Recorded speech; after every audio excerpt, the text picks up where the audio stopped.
Hello friends, कैसे हो आप सब? स्वागत है हमारे साइंस इंस्टीट्यूट क्लासेज में। और आज की जो हमारी क्लास है वो सीटीपी बाल विकास की क्लास होने वाली है, जो कि आपके सीटीपी पेपर 1 चाहे पेपर 2 हो, वो दोनों के लिए ही बहुत ही महत्वपूर्ण क्लास है। तो चलिए जल्दी से हम अपने क्वेश्चन की ओर चलते हैं। और हमने कुल 120 क्वेश्चन का टारगेट रखा है, जहाँ तक कि अभी तक से हमारे 90 क्वेश्चन हो चुके हैं और आज हम 91 यानी जितने भी आपके 2022 से यानी 21 और 21-22 से लेकर 24 तक के बीच में जितने भी क्वेश्चन हैं आपके सीटीपी के, वो इनमें सब इंक्लूड किया गया है।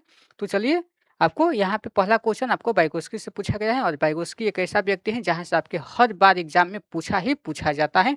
तो देखिए, जो वाइगोत्स्की साहब हैं, उनके अनुसार क्या होता है कि जो संज्ञानात्मक जो विकास होता है, यानी इनके अनुसार क्या होता है, जो कॉग्निटिव डेवलपमेंट है, यानी जो संज्ञानात्मक विकास होता है, उसको सुगम यानी उसको आसान बनाने के लिए एक शिक्षक की क्या भूमिका होनी चाहिए। तो देखिए, उसमें जो पहला ऑप्शन है कि छात्र को जानकारी और ज्ञान प्रदान करना। तो देखिए, यहाँ पे छात्र की जानकारी और ज्ञान प्रदान करना, वाइगोत्स्की से सीधे आप याद रखिएगा कि समाज, जहाँ पे समाज दिखे सीधे आपको वाइगोत्स्की लगा देना है और उस ऑप्शन में। तो ये बोलते हैं कि बच्चा किससे सीखता है, तो बच्चा समाज से सीखता है। बच्चा किससे सीखता है, तो बच्चा समाज से सीखता है। उसके बाद है, तो ये ऑप्शन गलत हमारा हो जाएगा। उसके बाद है सेकंड ऑप्शन है कि आलंबन के माध्यम से सीखने का मार्गदर्शन और समर्थन करना। तो देखिए, आलंबन क्या होता है, तो आलंबन से सीधे आपको याद रखना है पार या ढांचा, यानी पार और या इसे हम ढांचा बोलते हैं, जिसे इसको इंग्लिश में स्कैफ फोल्डिंग कहा जाता है। तो देखिए, जो स्कैफ फोल्डिंग होता है, ये बोलते हैं कि बच्चे को ये अस्थायी हेल्प यानी ये टेम्परेरी हेल्प दिया जाता है, यानी कि जब बच्चे को अगर कठिनाई आ रही है तो उसको थोड़ा सा उसको हिंट दे देना और बच्चे उस चीज़ को सीख सके।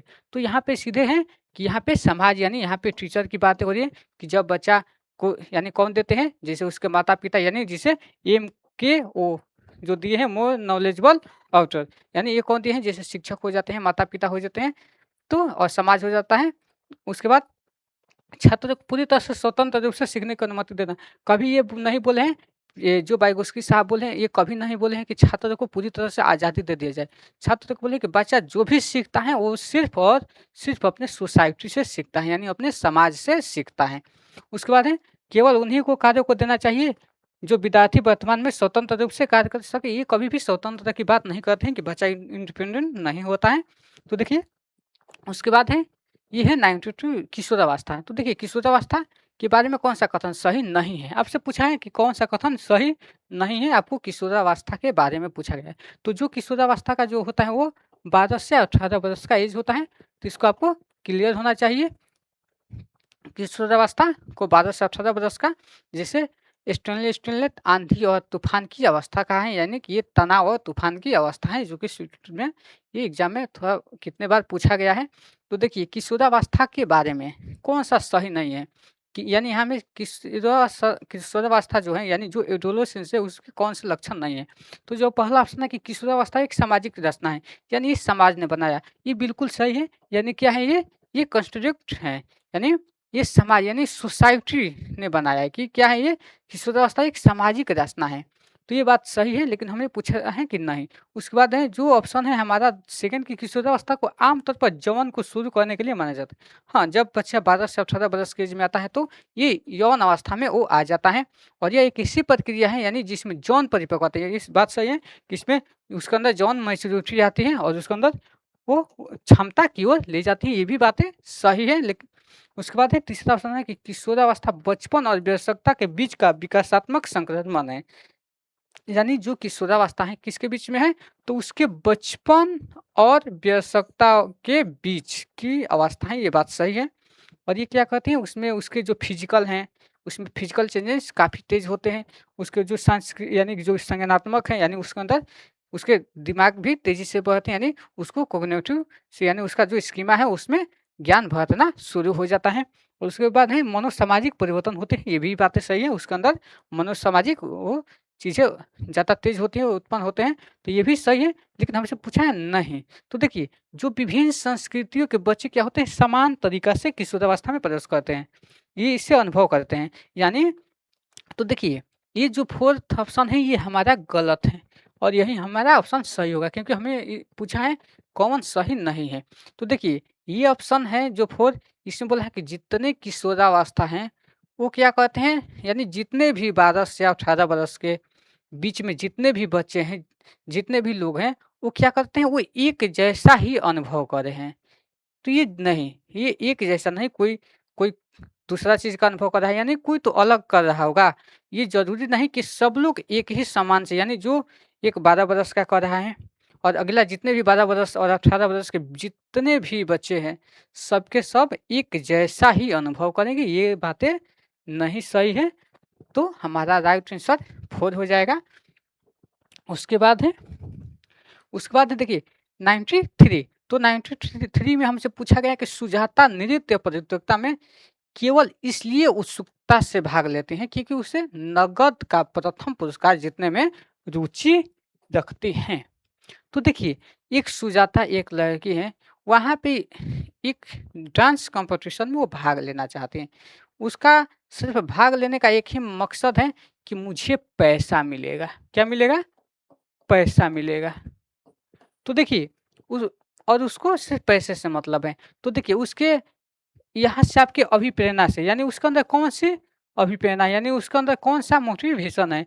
तो देखिए आपके पास 2 प्रकार के मोटिवेशन होते हैं। एक होता है आंतरिक, एक होता है बाहरी। ये जैसे महारत उन्मुखी और सफलता प्रशिक्षार्थी ऐसा कोई नहीं है। तो देखिए जो आंतरिक होता है, जैसे आपको इंस्टीट्यूट का एग्ज़ाम देना है, जैसे आपको टीचर बनना है, आपको टीचर इसलिए बनना है ताकि आपको इज़्ज़त मिल सके, आपको खुशी मिल सके, प्यार-सम्मान मिल सके। तो ये आपके अंदर आंतरिक मोटिवेशन हुआ, उसे क्या बोलते हैं हम? आंतरिक मोटिवेशन। लेकिन जैसे ही आप पैसा, रिवार्ड और सिर्फ़ सज़ा से बचने के लिए अगर मोटिवेट हो रहे हैं, जैसे कि आप यहाँ पे सुजाता क्या कर रही है, उसको पैसा चाहिए। जैसे वो पैसा के लिए इनाम जीत रही है, उसको इनाम चाहिए, इसलिए वो अपना प्रतियोगिता में भाग लेने का कहती है, मैं जीत जाऊँगी तो मुझे पैसा मिलेगा। तो यहाँ पे वो बाहरी रूप से प्रेरित है, उसके अंदर से नहीं है, ये उसके बाहरी से प्रेरित है। क्या है वो? वो बाहरी रूप से प्रेरित हैं, यानी जो इसका राइट आंसर है वो सेकंड हो जाएगा। तो इस तरीके से आपके मोटिवेशन से क्वेश्चन पूछा जाएगा, तो बस इसी तरह से पूछा जाएगा। तो चलिए अभी तक से आप लोग नए हैं तो चैनल को सब्सक्राइब कर लीजिएगा और लाइक तो कर दिए होंगे। चलिए उसके बाद है 94, यहाँ पे शिक्षार्थियों के बीच व्यक्तिगत भिन्नता। तो देखिए शिक्षार्थी यानी जितने भी लर्नर हैं, जितने भी विद्यार्थी हैं, जितने भी बच्चे हैं, उसमें व्यक्तिगत भिन्नता होती है। तो एक शिक्षक को क्या करना चाहिए? तो सबसे पहला काम है एक शिक्षक को उन विद्यार्थियों की भिन्नताओं को एक अच्छा वे मानना चाहिए कि प्रत्येक विद्यार्थी क्या है, एक दूसरे से यूनिक है। क्या है? विद्यार्थी एक दूसरे से यूनिक है और यही यूनिक है जो कि क्लासरूम को बेहतर बनाती हैं। और ये बच्चा प्रत्येक में यूनिक होता है, इसे ही व्यक्तिगत भिन्नता कहा जाता है। तो देखिए, उसको शिक्षक को नेगेटिव नहीं लेना चाहिए, उसे पॉजिटिव में रखना चाहिए। तो देखिए, मतभेदों का असमान और एक प्रकार की कमी के रूप में आप कभी भी बच्चे की जितने भी इंडिविजुअल डिफरेंसेस हैं, उसको कभी कमी के रूप में नहीं रखेंगे, इसलिए हमारा ये ऑप्शन गलत हो गया। जो हमारा सेकंड ऑप्शन है कि व्यक्तिगत भिन्नताओं को नज़रअंदाज करना चाहिए। तो देखिए, हमें कभी भी बच्चों को तो नज़रअंदाज करना नहीं है और व्यक्तिगत भिन्नता को हमें पॉजिटिव में रखना है। और यूनिसेफ 2005 भी कहता है कि हमें व्यक्तिगत भिन्नताओं, यानी जितने भी विद्यार्थी हैं, कभी हमें उसको नज़रअंदाज नहीं करना चाहिए, नहीं तो बच्चा सीख नहीं पाएगा। बच्चा इंटरेस्ट नहीं ले पाएगा सीखने में। आपकी जितने भी शिक्षण प्रणाली है उसमें कमी आ जाएगी, उसमें दिक्कत आएगी, बच्चा कभी एक्टिव रूप से भाग लेगा ही नहीं। और जब निष्क्रिय हो जाएगा तो बच्चा कुछ भी नहीं सीख पाएगा। तो बच्चे को सीखने के लिए सक्रिय रखना ज़रूरी है, आपको क्लासरूम में सक्रियता रखना है और जो व्यक्तिगत भिन्नता है उसको सम्मान रखना चाहिए। तो देखिए तीसरा ऑप्शन है कि भिन्नताओं को मानव विविधता की प्रत्यक्ष विशेषता के रूप में मानना चाहिए। बिल्कुल ही सही बात है कि जितने भी भिन्नता हैं, वो जितने भी मानव यानी जितने भी ह्यूमन डाइवर्सिटी हैं, उसमें क्या है, वो एक विशेषता है, उसके क्या है, वो एक कैरेक्टरिस्टिक है, यानी कैरेक्टरिस्ट है। ये क्या है, एक विशेषता है जो कि एक टीचर को रखना ही चाहिए। तो बिल्कुल ही ये बात हमारा यहाँ पे बन रहा है, यानी हमारा 3 ऑप्शन ही राइट आंसर है। और जो 4 है कि सभी शिक्षार्थियों के लिए एक अन्वय और समान पाठ्यक्रम, ये नहीं कि आप क्लास में आए, आप टीचर हैं, आपकी कक्षा में 100 बच्चे हैं, आप सबको एक ही समान टेक्स्ट बुक में पढ़ा रहे हैं, नहीं। बच्चे को यानी बच्चे क्या है, इंडिविजुअल डिफरेंसेस हैं। आपको प्रत्येक बच्चे को अपने से अलग-अलग जिस चीज़ में बच्चा सीख रहा है, उस चीज़ में आपको बच्चे को सिखाना है, यही हमारा इंडिविजुअल डिफरेंसेस और एक टीचर का यही फैसला भी और एक कर्तव्य भी होता है। तो जो इसका राइट आंसर है वो हमारा हो जाएगा 3। उसके बाद है, चलिए 94 पे चलते हैं, हो गया। उसके बाद है 95। तो देखिए जीन पियाजे मानते हैं ज्ञान क्या है? ये मानते हैं कि जो नॉलेज है वो क्या है? यानी ये नॉलेज के बारे में ये क्या मानते हैं? आपसे पूछा गया है ज्ञान क्या है? तो ऐसा कोई एग्ज़ाम नहीं कि जीन पियाजे से क्वेश्चन आया हो। तो जीन पियाजे की थ्योरी को आज आप लोग को बहुत जल्दी से आप लोग को याद करा देंगे और वीडियो के अंत तक बने रहिएगा। आपकी एक ऐसी थ्योरी कराने वाले हैं जिसके आपसे 2 से 3 मार्क्स पक्के होने वाले हैं। चाहे पेपर 1 हो, चाहे पेपर 2 हो, तो आप लोग वीडियो को बिना स्किप किए हुए अंत तक देखते रहिएगा। तो देखिए जीन पियाजे क्या मानते हैं कि बच्चा क्या है? बच्चा ज्ञान कैसे निर्माण करते हैं, ये पूछा गया है। तो देखिए जो पहला ऑप्शन है कि जो पर्यावरण से निष्क्रिय रूप से पारित होने के बजाय बच्चे द्वारा निर्मित किया जाता है, या अंतःक्रियाओं के माध्यम से प्राप्त करने के बजाय जन्मजात ज्ञान दिया जाता है। उसके बाद आपके पास है जो 4 ऑप्शन है, यानी जो 3 ऑप्शन है हमारे पास कि अधिक व्यवहार, यानी यहाँ से पूछा गया है कि जो अधिक व्यवहार है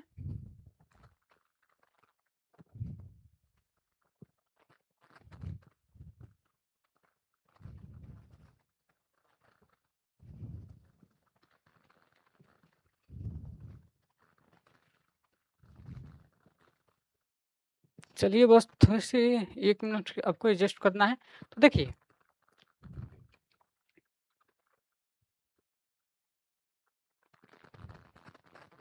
चलिए चलिए कोई बात नहीं है। चलिए देखिए यहाँ से जीन पियाजे से पूछा गया है कि जीन पियाजे, यानी यहाँ पे जो 3 ऑप्शन है कि अंतःक्रिया के माध्यम से प्राप्त करने के बजाय जन्मजात दिया जाता है। तीसरा ऑप्शन है कि अधिक जानकारी अन्य लोगों के साथ बातचीत से स्वनिर्मित होता है, और एक तीसरे व्यवहार परिवर्तन है जिसमें विश्वसनीयता के साथ साथ मापा जा सकता है। तो देखिए जीन पियाजे के जो कथन है, यानी जो उनकी स्टेटमेंट है, तो अगर उनको आपको याद रखेंगे तो ये क्वेश्चन आसानी से कर सकते हैं। तो देखिए ये कभी भी ये ऐसा नहीं माने कि विश्वसनीयता के साथ मापा जाता है, तो ये ऑप्शन हमारा नहीं होगा। उसके बाद है जो 3 ऑप्शन है कि अधिक जानकारी अन्य लोगों के साथ बातचीत से स्वनिर्मित होता है। नहीं, ये नहीं कभी बोले हैं कि जो बच्चा है जो अच्छे लोग जानते हैं उनसे ही बच्चा सीख सकता है।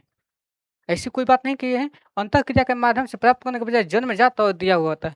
यानी ये नहीं कि जन्मजात। तो देखिए आपने पहला ऑप्शन को अच्छे से नहीं देखा है। जैसे आपको लगा कि इसमें निष्क्रिय है तो ये ऑप्शन हमारा गलत हो जाएगा, जो कि वही हमारा ऑप्शन ही सही है। जैसे देखिए यहाँ पे पर्यावरण से निष्क्रिय रूप से पारित होने के बजाय बच्चे द्वारा निर्मित किया जाता है। तो ये बातें सही है। यहाँ पे निष्क्रिय रूप से पारित होने के बजाय, यानी आपको बच्चे को निष्क्रिय नहीं होने के बजाय क्या करना है? सक्रिय करना है। और इस ऑप्शन का कहने का मतलब होता है कि सक्रिय, और इसमें है बच्चे द्वारा निर्मित ज्ञान, यानी बच्चा क्या है? बच्चा एक रचनावादी है। यानी जो जीन पियाजे हैं वो मानते हैं कि बच्चा क्या है? बच्चा नन्हा वैज्ञानिक है। बच्चा क्या है? ये नन्हे वैज्ञानिक है, जिसे लिटिल साइंटिस्ट बोला जाता है। यानी ये क्या करता है बच्चा? ये अपने ज्ञान का निर्माण खुद करता है। यानी ये अपने ज्ञान का जो निर्माण है वो कैसा करता है? वो खुद करता है। यानी बच्चा क्या करता है? खुद अपना ज्ञान का निर्माण करता है। तो यही हमारा ऑप्शन ही पहला ही सही हो जाएगा। उसके बाद है हमारा 96, इसमें पूछा गया है कि एक प्रगतिशील कक्षा में आकलन कैसा होना चाहिए? जैसे यहाँ पे जो प्रगतिशील यानी ये है डीवी, यानी जो जॉन डीवी है, जॉन डीवी, ये जॉन डीवी यानी जो प्रोग्रेसिव एजुकेशन कौन दी है? तो जॉन डीवी ने। तो एक प्रगतिशील कक्षा में आकलन कैसा होना चाहिए? क्या गतिशील होना चाहिए, वस्तुनिष्ठ होना चाहिए, या योगात्मक होना चाहिए, मानक संदर्भित होना चाहिए? तो देखिए प्रोग्रेसिव जो है ये है बालक केंद्रित। क्या है ये? चाइल्ड सेंटर है। क्या है ये? बाल केंद्रित विधि है, जो जॉन डीवी ने ये बात की है। और इसमें बच्चा क्या करता है? इसमें बच्चा करके सीखता है। इसमें बच्चा करके, यानी लर्निंग बाय डूइंग। क्या है यहाँ पे? यहाँ पे बच्चा लर्निंग लर्निंग बाय डूइंग। तो देखिए यहाँ पे बच्चा क्या करता है? बच्चा खुद करके सीखता है। यहाँ पे जो बच्चा है क्या कर रहा है, यहाँ पे खुद करके सीख रहा है। तो जब बच्चा खुद करके सीखेगा तो ज़्यादा चीज़ें सीखेगा। तो बच्चा ज़्यादा चीज़ें कब सीखेगा? तो देखिए जो मानक संबंध ये तो हमारा नेगेटिव है, यानी हमें स्टैंडर्डाइज्ड ये सब गलत हो जाएगा। और योगात्मक ये होता है साल के अंत में। ये क्या होता है? ये हमारा होता है साल के अंत में। ये हमारा कब होता है? जो योगात्मक होता है ये हमारा साल के अंत में होता है। तो ये हमारा योगात्मक नहीं होगा, ये साल के अंत में नहीं होगा, यानी ये भी ऑप्शन हमारा गलत हो जाएगा। उसके बाद है वस्तुनिष्ठ, यहाँ पे एमसीक्यू। तो देखिए यहाँ पे जो एमसीक्यू जो वाले जो ऑप्शन है उसमें बच्चा ज़्यादा चीज़ नहीं सीख पाएगा। बच्चा कब सीखेगा? जब वो गतिशील हो, यानी जब वो डायनेमिक हो, यानी कब हो वो? जब वो डायनेमिक हो, यानी जब वो गतिशील हो। तो जो इसका राइट आंसर है वो हमारा फर्स्ट हो जाएगा, यानी जब बच्चा ज़्यादा चीज़ें सीखे, यानी जब बच्चा क्या करे? मल्टीपल वे में सीखे, यानी जहाँ पे बच्चा अपसारी चिंतन लगाए, जहाँ पे बच्चा क्या करे? अपसारी चिंतन। तो गतिशील में क्या होना चाहिए? अपसारी, यानी एक से ज़्यादा सोच होनी चाहिए। उसके बाद है तो जो राइट आंसर है हमारा क्या हो जाएगा? वो फर्स्ट हो जाएगा। उसके बाद है, चलिए आज की क्लास बहुत अच्छे से कर रहे हैं। तो उसके बाद देखिए जो 97 जो क्वेश्चन है इसमें है कि जो निम्नलिखित में से कौन सी प्रक्रिया वातावरण से प्राप्त जानकारी के अर्थ निर्माण, यानी जो मीनिंगफुल जो लर्निंग होती है, इसे स्मृति यानी जो उसकी मेमोरी है, जो उसके दिमाग है उसमें आगे संग्रहित यानी उसे भंडारण करने में आवश्यक है। तो कौन सी इसमें ऐसी बातें हैं? क्या ध्यान देगा तो ज़्यादा चीज़ें ग्रहण पाएगा पाएगा या क्षय करेगा, या भूल जाएगा तो या पुनर्पातित। तो यहाँ पे सीधी सी बात है, देखिए पुनर्पातित से नहीं, अगर भूल जाएगा तो फिर कहाँ से वो संग्रहण कर रहा है? ये भी नहीं होगा। और क्षय, यानी क्षय का मतलब होता है कमी, यानी इसको हम कमी बोलते हैं। तो कमी करने से नहीं होगी, तो क्या होगा? ये ध्यान देगा, यानी जहाँ पे बच्चा अटेंशन देगा तो क्या करेगा? वो अर्थ के निर्माण को समझेगा और अपने दिमाग में वो भरेगा उस ज्ञान को, तो ध्यान देगा तभी। तो जो इसका राइट आंसर है वो फर्स्ट हो जाएगा। उसके बाद है 98। तो इसमें आपसे पूछा गया कि निम्नलिखित में से कौन सा एक ऐसा प्रश्न का उदाहरण है जिसमें छात्रों को जानकारी का विश्लेषण करने की आवश्यकता होती है, जहाँ पे बच्चा क्या करता है? जहाँ पे बच्चा एनालिसिस करता है। तो देखिए जहाँ पे एनालिसिस करेगा, तो जहाँ पे बच्चा एनालिसिस करेगा तो कौन सा ऑप्शन उसके लिए बेहतर है? तो एनालिसिस यानी जब बच्चा विश्लेषण करेगा, जब बच्चा विश्लेषण करेगा, चीज़ों को एनालाइज करेगा कि उसने जो भी चीज़ें सीख रहा है वो कितना अच्छे से सीख रहा है, जब वो ज़्यादा चीज़ में वो अपना दिमाग लगाएगा। तो आपसे यही पूछा गया है। तो ये इसको आपको देख के टू मार्किंग बोर्ड ऐसा कोई टॉपिक नहीं होता है। तो देखिए आपको ये चीज़ें ऐसे हैं कि इसमें कहाँ पे बच्चा एक से ज़्यादा चीज़ें। तो देखिए इस जो विश्लेषणात्मक करने का जो तरीका है इसको सीधे आप जोड़ दीजिए किससे? तो आपको जोड़ना है जो औपचारिक चिंतन होता है, जिसे हम डाइवर्जेंट थिंकिंग कहते हैं। जिसे क्या बोलते हैं? जिससे हम डाइवर्जेंट थिंकिंग कहते हैं। तो जब बच्चा एक से ज़्यादा वे में जब अपना दिमाग लगाएगा, यानी डाइवर्जेंट थिंकिंग का मतलब क्या होता है? एक से अधिक क्वेश्चन, जैसे हमने आपसे बोल दिया कि जैसे कि यहाँ पे क्या आएगा जिससे 4 हो? तो बच्चा यहाँ पे 2 और 2 रख सकता है, 1 और 3 रख सकता है, 0 और 4 रख सकता है। तो बच्चा क्या करेगा? यहाँ पे 2 चीज़ कोई भी ले सकता है, ये फिक्स नहीं। लेकिन अगर यहीं से पूछ दिया जाए कि 2 + 2 कितना होता है? तो बच्चा सीधे बोलेगा कि 4 होता है। तो जितना बच्चा अपना एनालिसिस करे, यानी जितना बच्चा अपना ज़्यादा दिमाग लगाएगा, तो वहाँ पे चीज़ें ज़्यादा सीखेगा, जिसे हम औपचारिक चिंतन कहते हैं। तो इस ऑप्शन में आपको ज़्यादा वाला कि बच्चा कहाँ पे ज़्यादा दिमाग लगा रहा है। तो देखिए ये जो कोई चैप्टर है टू किल मार्किंग बर्ड, कोई चैप्टर है तो उसके उस उपन्यास के कथानक क्या है? यानी तो देखिए यहाँ पे एक आंसर आ रहा है, तो हमको एक आंसर वाला नहीं, क्योंकि ये हमारे अभिसारी चिंतन का उदाहरण है। उसके बाद है टू किल ए मॉकिंग बर्ड में उपन्यास के विषय क्या है? जो भी कोई विषय होगा तो सीधा एक ही बात होगा, ये विषय है। उसके बाद है टू किल मॉकिंग बर्ड में लेखक प्रतीकवाद का उपयोग कैसे करता है? यहाँ पे जो लेखक है, जो उसके जो प्रतीकवाद हैं उसका उपयोग कैसे करता है? तो उसके मल्टीपल को आंसर आएँगे। कोई बच्चा कहेगा ऐसे करता है, कोई वैसे करता है। उसके बाद है इसके नायक कौन है, तो जो भी इनके नायक होंगे उनका तो फिक्स आंसर होगा कि ये इनके नायक हैं, ये नायक हैं। तो देखिए इसका जो राइट आंसर है वो 3 हो जाएगा, क्योंकि यहाँ पे बच्चा अपना ज़्यादा दिमाग पे जोर देगा, ज़्यादा चीज़ों को सीख पाएगा। तो जो इसका राइट आंसर है वो 3 हो जाएगा। चलिए उसके बाद है 99। तो देखिए ये आपके कथन और एक कारण आते हैं जो कि हर एग्जाम में आपके, चाहे पेपर 1 हो, ये 2 क्वेश्चन आते हैं। पेपर 1 में 2, पेपर 2 में 2। तो इससे देखिए आपको परेशान नहीं होना है, बहुत इजी तरीके से ये सही होते हैं, बस थोड़ा-सा इसको समझना होगा। अंदाज़ पे इसको सही मत कीजिएगा, क्योंकि थोड़ा-सा इसमें चेंजिंग करके आता है।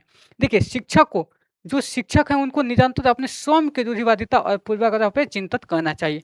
यानी शिक्षक को क्या करना चाहिए, जितने भी यानी जो रूढ़िवादिता हैं और जो पूर्वाग्रह हैं उस पे क्या करना चाहिए, उस पे चिंतन यानी उस पे बातचीत करना चाहिए, उस पे तर्क करना चाहिए। क्या ये सही है? तो उसके बाद देखिए ये क्या है, रूढ़िवादिता क्या है? तो देखिए ये है पहले से चली आ रही अवधारणा। ये क्या है, जो अवधारणा पहले से चली आ रही है, जैसे कि लड़कियां मैथ और साइंस नहीं पढ़ सकती। ये क्या है, ये पहले से चली आ रही अवधारणा है। कोई बोलता है कि जो महिलाएं हैं वो पुरुषों से आम तौर पे कमजोर आती है। कई बार इस सीटेट में क्वेश्चन आया हुआ है कि जितने भी महिलाएं होती हैं वो पुरुषों से अधिक, मतलब कि पुरुष से वो कमज़ोर होते हैं, पुरुष मजबूत होते हैं। तो देखिए, लेकिन अगर बात किया जाए, देखा जाए तो पुरुष से मजबूत लड़कियाँ हो रही हैं और मैथ और साइंस लड़कियाँ भी ले रही हैं। तो कहने का बात ये है कि अगर माहौल दिया जाए तो अच्छा कर पाएँगे और कर भी रही हैं। तो इस पे चर्चा करना चाहिए टीचर को, हाँ, इस पे टीचर करना चाहिए। तो आपके इस एक क्वेश्चन से आपके कितने डाउट क्लियर होने वाले हैं। और एक होता है पूर्वाग्रह, जिसे हम जेंडर बायस कहते हैं। इसे क्या बोलते हैं हम, इसे इसे हम जेंडर बायस कहते हैं। और ये हमारा होता है स्टीरियो स्टीरियोटाइप। तो देखिए जो जेंडर बायस जो होता है, एक तरफ झुक जाना, क्या होता है, एक तरफ झुक जाना कि नहीं। जैसे कोई क्लासरूम में कोई टीचर हैं और उन्होंने अपने क्लासरूम में मान लीजिए कि कोई मेल टीचर है, तो कोई फीमेल जो बालिका है यानी जो लड़कियां, उनके तरफ वो ज़्यादा अपना झुकाव, ज़्यादा लगाव रख रहे हैं, तो ये जेंडर बायस हो जाएगा। यानी आपको बच्चे को समान, एक जो शिक्षक हैं दोनों के बीच टीचर को बाइलिंगुअल रहना चाहिए, चाहे वो बॉयज़ हो चाहे वो गर्ल्स हो। जब तक से जो टीचर है अगर बाइलिंगुअल नहीं होगा, तब तक से वो जेंडर बायस में हैं। और टीचर को क्या करना चाहिए, इसके लिए आप लोग कमेंट करके ज़रूर बताइएगा कि टीचर को जेंडर बायस होना चाहिए या नहीं होना चाहिए। तो इसमें जो संस्कृतीय रूप से यानी जो आहार हैं, सांस्कृतिक रूप से उत्तरदायी शिक्षण का अर्थ है कि शिक्षक चिंतनशील हो, यानी जो संस्कृति यानी यहाँ पे कल्चर यानी जो कल्चरल रूप से है, यहाँ पे है कि जो शिक्षक क्या है वो शिक्षक चिंतनशील हो। तो इसमें कौन-सा आपको विचार सही है, आपसे ये पूछा गया है। तो देखिए क्या ए और आर दोनों सही है? ए आर की सही व्याख्या करता है या ए आर सही है लेकिन ए आर की व्याख्या नहीं करता है। तो देखिए ये क्वेश्चन जो है इसका जो राइट आंसर है, ये देखिए ये ए और आर दोनों सही हैं। लेकिन ए आर की सही व्याख्या करता है ये कि शिक्षक क्या है, जो सांस्कृतिक रूप से जो उत्तरदायी शिक्षण का ये जो अर्थ है वो शिक्षक चिंतनशील हो। हाँ, शिक्षक को चिंतनशील होना चाहिए। तो जो राइट आंसर है वो फर्स्ट हो जाएगा। चलिए उसके बाद है हमारा 100 क्वेश्चन। और आप हमारे इस क्लास से जुड़े हुए हैं तो अभी देखिए, अभी हमने कुल 270 एमसीक्यू का टारगेट रखे हैं, जो कि आपके सीटीपी में 30 में से 30 आएँगे यहाँ से। 30 में से 30 अगर आपने सिर्फ 9 क्लास देख लिया तो। तो आज की जो हमारी क्लास 4 है, तो देखिए कोहलबर्ग से क्वेश्चन पूछा जाता है। तो कोहलबर्ग से देखिए एक ही बार में 2 क्वेश्चन आया हुआ है। ये ऑनलाइन एग्जाम में जो ऑनलाइन जो हो रहा था उसका ये पेपर है और एक ही में 2 बार आपको कोहलबर्ग से पूछा गया है। तो आज हम कोहलबर्ग के थ्योरी को भी देख लेंगे इसी में। तो आप लोग क्लास के अंत तक बने रहिएगा और वीडियो 1 से 2 बार देख लीजिएगा, जो कि आपके सारे डाउट क्लियर हो जाएँगे। तो देखिए इनके अनुसार जो कैरोल गिल्गन की आलोचना यानी जो कोहलबर्ग ने जो अपना जो स्टेज दिया, यानी उनमें एक कैरोल गिलगन नाम के एक व्यक्ति हैं, वो आलोचना करते हैं। कई बार स्टूडेंट से पूछ लेते हैं कि ये आलोचना कौन किए? तो आप लोग गिलगन से याद रखिएगा, जिनका नाम है पूरा कैरोल गिलगन। तो ये क्यों आलोचना की? यानी उनके जो थ्योरी को क्यों ये नकार दिए, क्रिटिसाइज़ कर दिए? हर वैज्ञानिक होता है, उनकी कोई ना कोई आलोचना करते हैं, तो इनमें कौन-सी कमियाँ निकाली गई थी? ये बातें पूछा गया है। तो देखभाल की जो नैतिकता होती है, जो मोरालिटी होती है, यानी ये नैतिकता का सिद्धांत ये है। नारीवाद का दृष्टिकोण, यानी इसमें नारीवाद का दृष्टिकोण था, या बच्चों की नैतिक क्षमता को अधिक आंकना, यानी बच्चे ने नैतिक क्षमता को अधिक आंक लिया, नहीं, इससे कोई बात नहीं था। बच्चों के अध्ययन में प्रायोगिक शोध प्रणाली का उपयोग नहीं, इनमें भी वो नहीं थे कि जो बच्चों की जो नैतिक हैं उसमें ये नहीं थे। उसके बाद है स्कूल जाने वाले बच्चों के लिए अध्ययन के शैक्षिक, यानी ये भी नहीं थे। ये किस बात पे था कि इसमें नारीवाद दृष्टिकोण, यानी जो कोहलबर्ग हैं, इन्होंने अपने सिद्धांत में महिलाओं को नहीं रखा, उनको महत्व नहीं दिया। इनको महत्व क्या किए? ये महत्व नहीं दिए हैं, और नारीवाद के कारण इनकी थ्योरी को क्रिटिसाइज़ किया गया, आलोचना किया गया, और वो व्यक्ति थे कैरोल गिलिगन। तो इनकी थ्योरी को अच्छे से समझेंगे, बस इनसे एक क्वेश्चन करेंगे, उसके बाद हम इनकी थ्योरी को अच्छे से करेंगे। तो देखिए, उसके बाद है एक देखिए ये भी आया है, 2 कथन से क्वेश्चन आते हैं, आपसे बताए हैं। कैसे पेपर आते हैं आपको ये भी मिलेगा। देखिए इसमें आपके 15 को जो है क्वेश्चन वो कंटेंट के हैं, 15 क्वेश्चन कंटेंट के, और जो 15 क्वेश्चन हैं वो आपकी पेडागोजी के रहने वाले हैं, जो कि आपको एग्जाम जैसा फील होगा। और आप इन क्वेश्चन में अगर आप आपके 30 में से अगर आपके 25 भी आ रहे हैं तो आप एक अच्छी तैयारी के साथ हैं, लेकिन आपको 30 में से 30 लाना है। तो देखिए, वास्तविक जीवन की समस्या, यानी जो कथन, जो ये स्टेटमेंट है, वो जो रियल लाइफ की जो समस्या है, मूर्त अनुभव, यानी जो सामने जो देखकर और छूकर, मूर्त का मतलब देखकर या छूकर, छूकर वो सीखते हैं। तो बच्चों के अधिगम और जानकारी प्राप्त करने के लिए कई रास्ते मिलते हैं। यानी जब बच्चा किसी भी चीज़ को देखकर, छूकर सीखता है, तो उसके लिए कई जानकारियाँ मिल जाती हैं। तो ये बातें सही हैं। अगर जब बच्चे को चीज़ें छूने को दिया जाए, तो उसमें वो चीज़ें दिखेगा, उसको पहचानेगा, उसको उसमें वो ज़्यादा चीज़ें, यानी ज़्यादा वो अपने माइंड में चीज़ों को सीख पाएगा। तो ये कथन बिल्कुल ही पहला सही है। उसके बाद में विकास अपेक्षाकृत व्यवस्थित और अनुक्रमिक है। तो देखिए, ये क्या है? ये व्यवस्थित और एक अनुक्रमिक है। तो यहाँ से देखिए, ये एक दूसरे से रिलेटेड नहीं है, लेकिन कथन दोनों ही सही हैं। तो यहाँ पे कौन-सा ऑप्शन है? देखिए, यहाँ पे ए और आर क्या है? ए और आर दोनों सही है, लेकिन ए आर की सही व्याख्या नहीं करता है। तो जो हमारा राइट आंसर है वो हमारा फर्स्ट ही हो जाएगा। तो इस तरीके से आपको क्वेश्चन को देखना है, और बहुत ही अच्छे से देखना है। तो जो इसका राइट है वो आंसर है वो सेकंड है। ये नहीं कि आप आए ए और आर दोनों सही, क्योंकि ज़्यादातर लोग सोचते हैं ये ऑप्शन सही होता है, लेकिन आपको बहुत अच्छे से, क्योंकि सीटेट ऑफलाइन हो रहा है, तो थोड़ा-सा लेवल उसका बढ़ा दिया जाएगा। बाकी ऐसा कोई ख़ास एग्ज़ाम नहीं है, बस आपने थ्योरी को समझ लिया तो हो गया। यहाँ पे अपठन वैकल्य, डिस्लेक्सिया, यानी ये पढ़ने से संबंधित है। डिस्लेक्सिया क्या होता है? ये बच्चा पढ़ने में कठिनाई महसूस करता है, पढ़ने में कठिनाई। अगर बच्चा पढ़ने में कठिनाई, यानी जब बच्चा पढ़ने में कठिनाई महसूस कर रहा है, तो बच्चों की कौन-सी डिसेबिलिटी है? तो उसे हम डिस्लेक्सिया बोलते हैं, यानी पढ़ने में कठिनाई जैसे। तो देखिए, जब बच्चा बी को डी पढ़ देता है, 6 को 9 पढ़ देता है, कैट को ट्रैक पढ़ देता है, तो उसे हम क्या बोलते हैं? उसे हम बोलते हैं डिस्लेक्सिया। पढ़ने में दिक्कत आ रही है तो डिस्लेक्सिया, और इसी बात को लिखने में गलती आ जाएगी तो क्या होगा? आप लोग कमेंट करके बताइएगा। जो कमेंट करके बताएँगे, नेक्स्ट वीडियो में उनका हम नाम लेंगे। तो आप लोग लिखने में अगर गलती पूछा जाएगा तो क्या होगा? उसके बाद है, तो क्या ये भावनात्मक चित्र बनाने में नहीं, यहाँ पे देखिए स्थितियाँ जो शिक्षार्थियों की कौन-सी क्षमता को प्रभावित करेगी। जब बच्चा पढ़ने में दिक्कत होगा, जब उसको डिस्लेक्सिया हो जाएगी, तो कौन से उसके जो अंग हैं उसको प्रभावित करेगा। तो उसके चित्र बनाने में प्रभावित होगा नहीं। जब पढ़ने में नहीं आ रहा है तो चित्र कहाँ से बनाएगा? यानी जब बच्चा पढ़ने में दिक्कत आएगा तो यहाँ पे चित्र कैसे बनाएगा, इसलिए ये ऑप्शन हमारा गलत हो जाएगा। उसके बाद है तंत्रिकीय, तो जब वो तांत्रिक से यानी उसके जो न्यूरो सिस्टम है उससे संबंधित है और उसको जो ध्वनियों को प्रतीकों चिन्हों के साथ जोड़ने में, हाँ, जब बच्चा पढ़ नहीं पाएगा तो वो चीज़ों को नहीं जोड़ पाएगा, बोल नहीं पाएगा, तो जो इसका राइट आंसर है वो सेकंड हो जाएगा। और यहाँ पे जब उसके शारीरिक साथियों के साथ सामाजिकरण नहीं, ऐसा कोई बात नहीं है।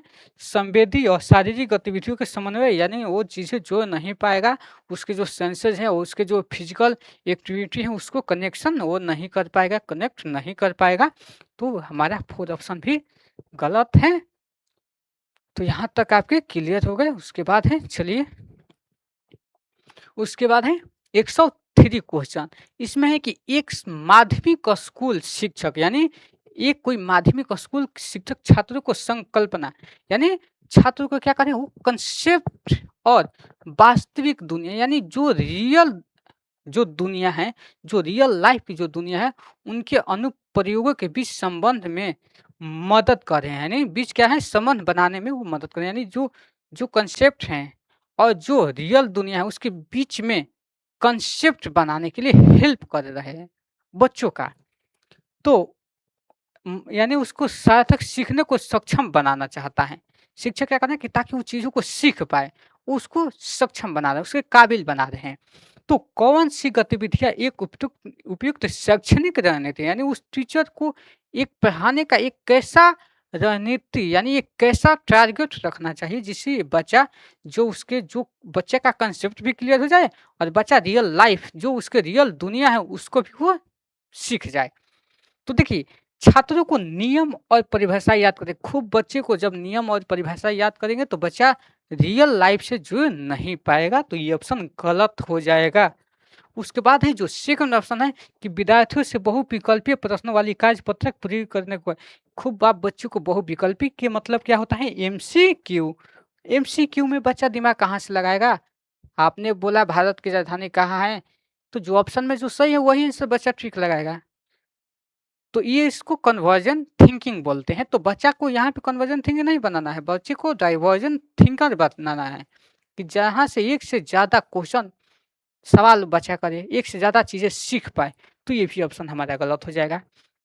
तीसरा ऑप्शन है कि विद्यार्थियों को जो उद्दीपक प्रतिक्रिया यानी जो उसके स्टिमुलस रिस्पॉन्स हैं और विधि द्वारा सीखने को कहा, यानी कि इस विधि से ही वो सीखे। पहले वो उद्दीपक प्रतिक्रिया के अनुबंधन के सिद्धांत को पढ़ ले, उनके अनुसार वो सीखता रहे, तो नहीं, ये क्या है, ये भी नहीं होगा। उसके बाद जो ऑप्शन है कि छात्रों को छोटे समूह में वर्तमान मुद्दे पर शोध करने दें। यानी जब छात्र क्या करेगा, जब समूह में यानी जब ग्रुप में जो वर्तमान मुद्दे जो जो मेन टारगेट है, जो अभी को कहा गया है, अगर बच्चा उस पे शोध कर रहा है, वहाँ पे यहाँ पे बच्चा क्या कर रहा है, शोध कर रहा है, यानी यहाँ पे वो बच्चा खोज कर रहा है। तो जब बच्चा डिस्कवरी करेगा तो बच्चा सक्रिय रहेगा और अपने निष्कर्ष कक्षा में प्रस्तुत करेगा। यानी कि हमने शोध कितना किया, ले जाके अपने क्लासरूम में अपने टीचर को वो सामने देगा, उस चीज़ों को बताएगा कि हमने इस चीज़ को इस तरीके से करके सीखा। तो जो राइट आंसर है वो यही, ये शिक्षक जो रियल लाइफ थी, जो उसका यानी रियल लाइफ के साथ बच्चे के अंदर भी कंसेप्ट का गुण आ गया। यही हमारा इस आंसर का कहने का तात्पर्य है। तो जो राइट आंसर है वो 4 हो जाएगा। चलिए उसके बाद है 104। देखिए यहाँ से कोलबर्ग से 2 क्वेश्चन आपको देखने को मिल ही जाते हैं। तो देखिए यहाँ पे जब इनकी थ्योरी को करेंगे तो इनको अच्छे से समझेंगे। तो देखिए यहाँ पे है कि कोहलबर्ग के जो नैतिक विकास की जो अवस्था है, यानी इन्होंने एक सिद्धांत दिया जिनका नैतिक विकास के सिद्धांत है। इन्हीं के सिद्धांत को आलोचना कौन किए हैं, तो कैरल गिलगन ने, जिनमें इन्होंने महिलाओं को नहीं रखा था। तो देखिए इनका तर्क कानून की नैतिकता के इर्द गिर्द घूमता है। यदि इनके सिद्धांत 3 थे, कन्वेंशनल, प्री कन्वेंशनल और पोस्ट कन्वेंशनल।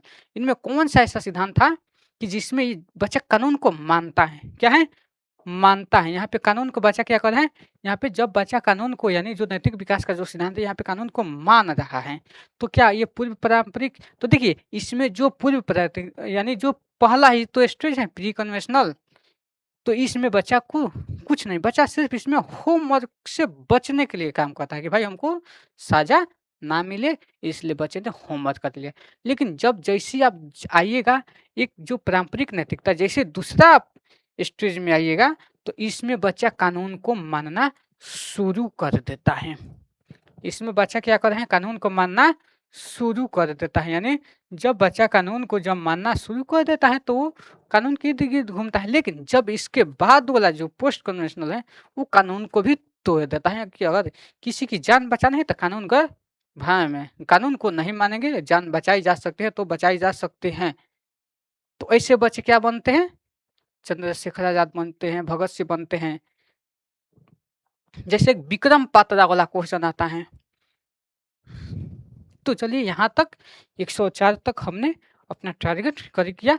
उसके बाद ही 105 कौन-सा एक समवर्षीय कक्षा का उदाहरण नहीं है? ध्यान से यहाँ पे यही ऑप्शन होते हैं जो फ्री के 1 मार्क्स से मिलते हैं और यहाँ से नंबर कट भी जाते हैं। तो पूछा है नहीं है, तो हमें नॉट को तो ध्यान रखना होगा। और समवर्षीय कक्षा क्या होता है? आपको हर तरह के इस राउंड में हर तरह के बच्चा मिलेगा। चाहे बच्चा जाति के आधार पे, चाहे लिंग के आधार पे, चाहे धर्म के आधार पे, चाहे बच्चा जो भी चीज़ें हो, हमको उस बच्चों को क्या करना है समावेशी शिक्षा में, हमें बच्चों को समान शिक्षा देना है। तो देखिए, जब बच्चे को समान शिक्षा दीजिएगा, तो वही हमारा समावेशी शिक्षा और समावेशी कक्षा कहलाता है। तो समावेशी कक्षा क्या होते हैं? तो जैसे बच्चा अगर कोई गोरा है, कोई काला है, कोई किसी धर्म से, कोई किसी जाति से, किसी समुदाय से, चाहे वो गरीब है, चाहे अमीर है, सबको एक जैसा शिक्षा, यही हमारा समावेशी शिक्षा कहता है। तो ऐसे हमें वो ऑप्शन खोजना है कि जो समावेशी शिक्षा को नहीं मानता है।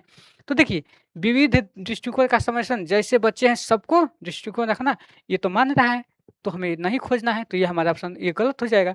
उसके बाद है उचित समर्थन का पालन, जो समर्थन आ रहा है यानी उसको पालन किया जा रहा है, चलिए ठीक है। विभेदित निर्देशित देना, हाँ, जो भी है निर्देश सबके लिए समान निर्देश दे रहे हैं, ये भी सही है। और यहाँ पे है प्रतिस्पर्धा लोकचार को प्रोत्साहित करना, प्रतिस्पर्धा को बढ़ावा देना ही नहीं है। जो यहाँ पे कॉम्पिटिशन है, कॉम्पिटिशन को बढ़ावा दे रहे हैं कि अगर बच्चे ऐसे हैं तो हमको इस कॉम्पिटिशन में बढ़ावा दे रहे हैं। तो जो प्रतिस्पर्धा है वो हमारा ऑप्शन क्या होता है, वो हमारा नेगेटिव होता है। तो जो हमारा राइट आंसर है वो हमारा 4 हो जाएगा।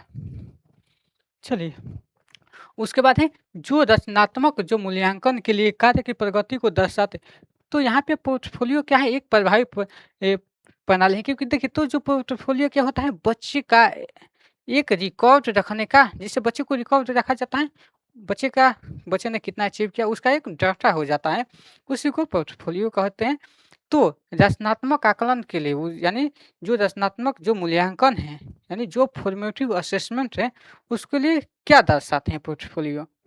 तो वे मूल्यांकन की प्रक्रिया में छात्रों को शामिल करते हैं, यानी कि बच्चे ने कितना मूल्यांकन किया, कितना चीज़ों को सीखा, या ये व्यक्तिगत छात्रों की प्रगति के बारे में अंतर्दृष्टि प्रदान करते हैं। यानी कि जो व्यक्तिगत छात्रों की प्रगति के बारे में कि बच्चे ने कितना सीखा चीज़ों को, या वो मुख्य रूप से अंतिम उत्पाद की प्रस्तुति पर ध्यान केंद्रित करते हैं। बच्चे ने यानी बच्चे ने अंतिम रूप से क्या चीज़ किया, फेल किया, पास किया, या वे छात्र अधिगम के ठोस सबूत पेश करते हैं कि यहाँ पे बच्चों को ठोस सबूत है वो पेश कर दिया जाए। तो देखिए, वहाँ पे ठोस सबूत जैसा कोई पेज नहीं है, ना मुख्य रूप से वो अंतिम उत्पाद के हैं, वो क्या है, ना वो मूल्यांकन की प्रक्रिया को छात्रों को शामिल करते हैं। वो क्या है, जो बच्चे में जो व्यक्तिगत उसकी जो छात्रों की जो प्रगति है, उसका क्या है, एक अंतर्दृष्टि प्रदान करती है कि बच्चे ने इस क्लास में इस तरीके से चीज़ें अचीव किया, ये क्लास में अच्छा किया। यानी एक क्लास होता है पहली, दूसरी क्लास, दूसरी से तीसरी, तीसरे से चौथी क्लास में बच्चे ने क्या-क्या अचीव किया, क्या-क्या चीज़ों को सीखा, यानी उसका एक डाटा रखा जाता है। जैसे तो जो इसका राइट आंसर है वो बी हो जाएगा। चलिए, उसके बाद है जो हमारा है 107, इसमें कौन-सा एक महारत लक्ष्य अभिविन्यास का वर्णन करता है?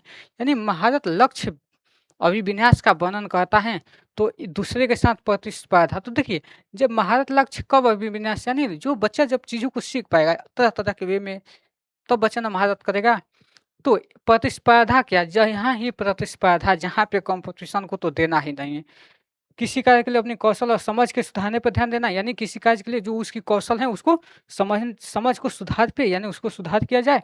या बाहरी पुरस्कार प्राप्त करने के लिए, तो देखिए बाहरी पुरस्कार ये हमारा नेगेटिव होता है। जो बाहरी पुरस्कार क्या होता है, वो हमारा जितने भी बाहरी पुरस्कार हैं, जो जो पैसा है, जो रिवार्ड है, तो वो हमारा बाहरी होता है। और अपमान के डर से, असफलता से बचने के लिए ये भी हमारा क्या हो जाता है, ये भी हमारा गलत हो जाता है। तो हमारे पास जो बचता है ऑप्शन, वो सेकंड की, जब बच्चा अपनी कौशल को क्या करता है, समझता है, उसमें सुधारने पे ध्यान देता है। तो यही तो है महारत लक्ष्य, यानी कि हमने कितना चीज़ों को सीखा, कहाँ कमियाँ रह गई, उसमें फिर सुधार करना। पहले क्या है, पहले डायग्नोस करना, फिर उपचार करना, यानी पहले डायग्नोस फिर रिमेडियल, यानी पहले निदानात्मक शिक्षण होते हैं, फिर उपचारात्मक शिक्षण होते हैं। उसके बाद है 108। उसके बाद है कौन सा प्रगतिशील कक्षा में शिक्षक की भूमिका का सबसे अच्छा वर्णन करता है।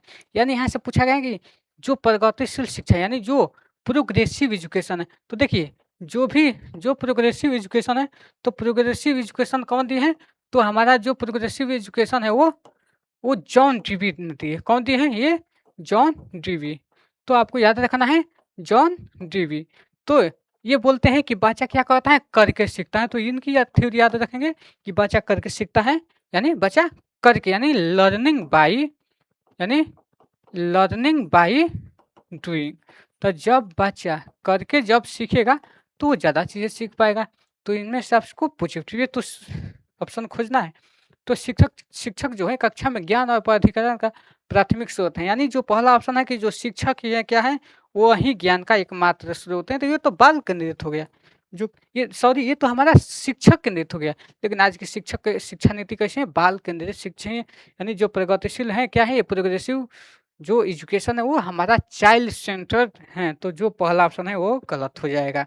उसके बाद है शिक्षक को बच्चों को प्रयोग करने के लिए विविध सामग्री प्रदान करता है और आवश्यकता पड़ने पर आलम्बन प्रदान करता है। तीसरा देखते हैं कि मानकों का कड़ाई से पालन सुनिश्चित करने के लिए जिम्मेदार है। नहीं, बच्चों को खूब ऊपर दबाव नहीं बना देना है, नियम सख्त नहीं बनाना है। यानी यहाँ पे जो कड़ाई का मतलब जो है वो सख्त है, यानी एकदम कठोर टीचर तो बनना ही नहीं है। शिक्षक बच्चों में स्वतंत्र रूप से सीखने देता है और सीखने में हस्तक्षेप नहीं करता। नहीं, बच्चों को सीखने में हस्तक्षेप नहीं करता है, नहीं, ये कोई बात नहीं बनी है। कुल बात है कि जो आलम्बन है, जो एस्केप फोल्डिंग है, जो कि वाइगोत्स्की साहब मानते हैं कि बच्चा सीखता है तो किससे, तो समाज से सीखता है। और जब बच्चा को प्रयोग कर रहा है, उसको जब सामग्री मिल रहा है और जब उसको दिक्कत आ रही है, जैसे मान लीजिए कि इस क्वेश्चन का एक ही मतलब है, बच्चा करके सीख रहा है। तो देखिए जब बच्चे ने कोई प्रयोग करने का सोचा, जब बच्चा प्रयोग करने गया और जब बच्चे को दिक्कतें आ गई, मान लीजिए जब बच्चा कर रहा है उसके पास जब ये समझ में आया कि यहाँ से अब क्या करें, इसको कैसे करें कि हमारा प्रयोग सफल रहेगा, उसी को हम आलम्बन बोलते हैं, उसी को पार या ढांचा बोलते हैं, यानी एस्केप फोल्डिंग बोलते हैं, जिन्होंने वाइगोत्स्की साहब ने दिया। और ये होता है टेम्परेरी हेल्प, ये अस्थायी मदद कहा जाता है। तो जो राइट आंसर है वो सेकंड हो जाएगा। उसके बाद है 109। तो देखिए 109 में क्या होता है कि जो पाठ्य पुस्तक और जो मीडिया में विभिन्न जेंडर का प्रतिनिधित्व किस तरीके से किया जाता है, जैसे महत्वपूर्ण प्रश्न पूछने से किसका प्रोत्साहन मिलेगा। तो देखिए यहाँ पे आपको क्वेश्चन को बस यहाँ पे ध्यान देना है कि जो जेंडर का प्रतिनिधित्व किस तरीके से किया जाता है। तो देखिए यहाँ पे आपको पूछा गया कि जेंडर विषय पर सवाल उठाने से या जेंडर स्थिरता को मजबूत करने के, तो आपको इस क्वेश्चन को समझने के लिए पहले आपको पास बस 1 मिनट का आपको समय देना होगा कि देखिए यहाँ पे जो है जेंडर स्टीरियोटाइप क्या है, ये हमारा जेंडर स्टीरियोटाइप जिससे हम बोलते हैं लिंग रूढ़िवादिता। तो देखिए ये जो लिंग रूढ़िवादिता क्या होती है, ये होती है जो पहले से चली आ रही अवधारणा, यानी जो नियम, यानी यहाँ पे क्या होता है, यहाँ पे आपके जितने भी नियम होते हैं, यानी यानी ये जो नियम समाज ने बना दिए, ये समाज के नियम कैसे, जैसे कि, और ये गलत होता है, ये गलत भी होता है। ये क्या होता है? ये गलत भी होता है। तो देखिए, जब ये नियम गलत कैसे होगा? चलिए उसको देखते हैं। तो यहाँ पे आपसे पूछा गया है कि जो यहाँ पे फीमेल होती हैं, यानी जो यहाँ पे महिलाएँ होती हैं, वो क्या होती है? वो कमज़ोर होती हैं। यानी वो मजबूत नहीं होती, वो मजबूत नहीं होती, वो मजबूत नहीं होती हैं। और यहाँ पे है जो लड़के हैं, यानी आपसे पूछा जाता है लड़के क्या होते हैं? लड़के मजबूत होते हैं, लड़के मजबूत होते हैं, लेकिन जो लड़कियाँ होती हैं वो मजबूत नहीं होती हैं।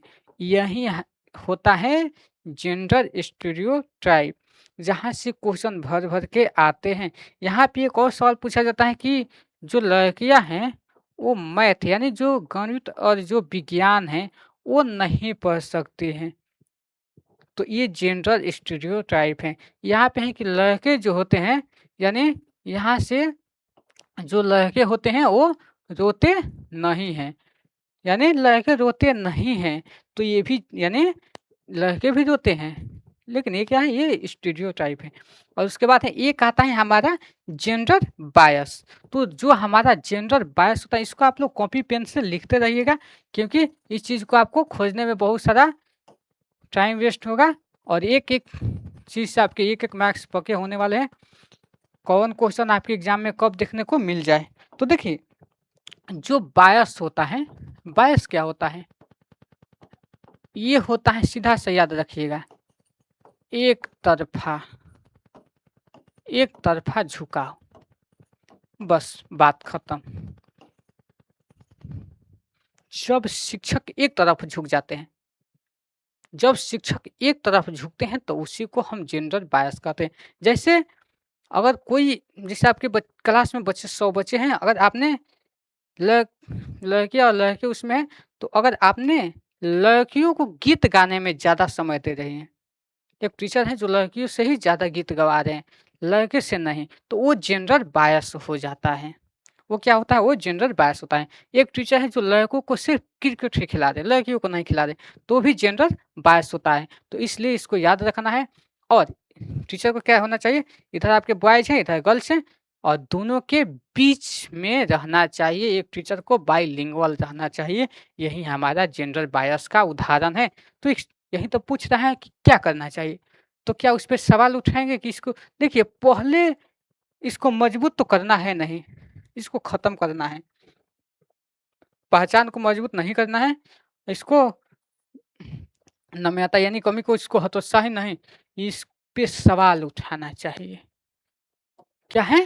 इस पे आपको सवाल उठाना चाहिए, तो जो राइट आंसर है वो हमारा फर्स्ट हो जाएगा। चलिए समझ में आ गया? उसके बाद है 110। तो देखिए, जिन प्याजे कौन-सा चिन्हों के लिए चिन्हों का प्रयोग करने की क्षमता, जैसे कि अक्षर एक्स को अज्ञात अंक के लिए मानने के लिए कौन सी क्षमता के दौरान विकसित होती है और विद्यार्थियों में सीखने में क्या सक्षम बनाती हैं? आपसे ये पूछा गया है। तो जिन प्याजे के जो थ्योरी है, यानी 4 जो स्टेज हैं, जिसमें आपको एसपीसीएफ करके मिलता है, जो कि आपके क्रम से याद करने को आ जाता है, लगाने को कि कौन-सा क्रम है। तो देखिए, ये 0 से 2 बरस होता है, जो सेंसरी मोटर है, क्या है? ये 0 से 2, ये 2 से 7, ये 7 से 11 और ये 11 से ऊपर, 11 से ऊपर को। तो देखिए, यहाँ पे बच्चा सिर्फ़ देख कर सीखता है, यानी वो अपने सेंस से, किससे सीखता है वो? अपने सेंस से सीखता है, यानी वो चीज़ों को छू कर, टच करके, सिर्फ़ या स्मेल करके, टेस्ट करके। लेकिन जो 2 से 7 बरस का होता है, इसमें बच्चा को चीज़ों को तो, यानी इसमें ऑब्जेक्ट परमानेंस इसमें आता है, और इसमें लक्ष्य निर्धारित बिहेवियर, गोल डायरेक्टेड ओरिएंटेशन इसमें आता है। और इसमें क्या होता है? इसमें बच्चा अपल्टरावी का गुण आता है, जैसे बच्चा शेप साइज़ के आधार पे वो चीज़ों को नहीं समझ पाता है। और जो मूर्त में होता है, उसमें आगमन तर्क आ जाती है, यानी यहाँ पे बच्चा पे शेप साइज़ खुद सही कर पाता है, जो चीज़ें उसके सामने है उस पे सोच पाता है।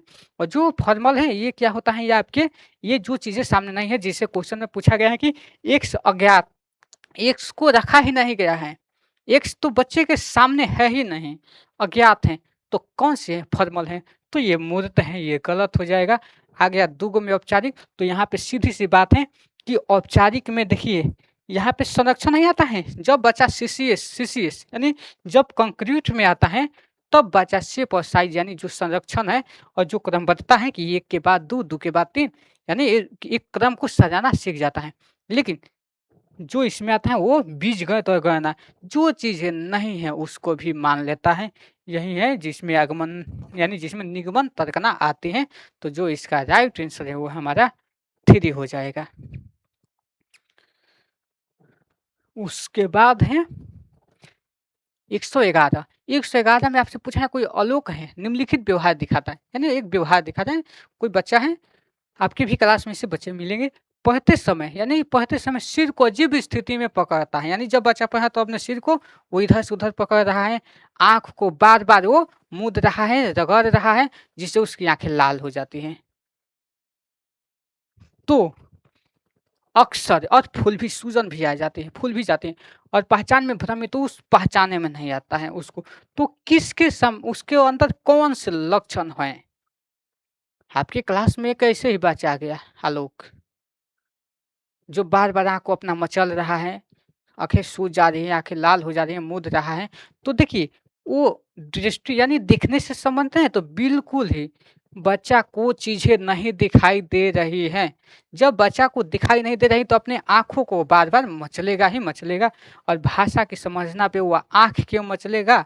क्योंकि वो उसको भाषा समझ में नहीं आएगी तो उसको दिखने से दिक्कत नहीं है, उसको सुनने से दिक्कत है।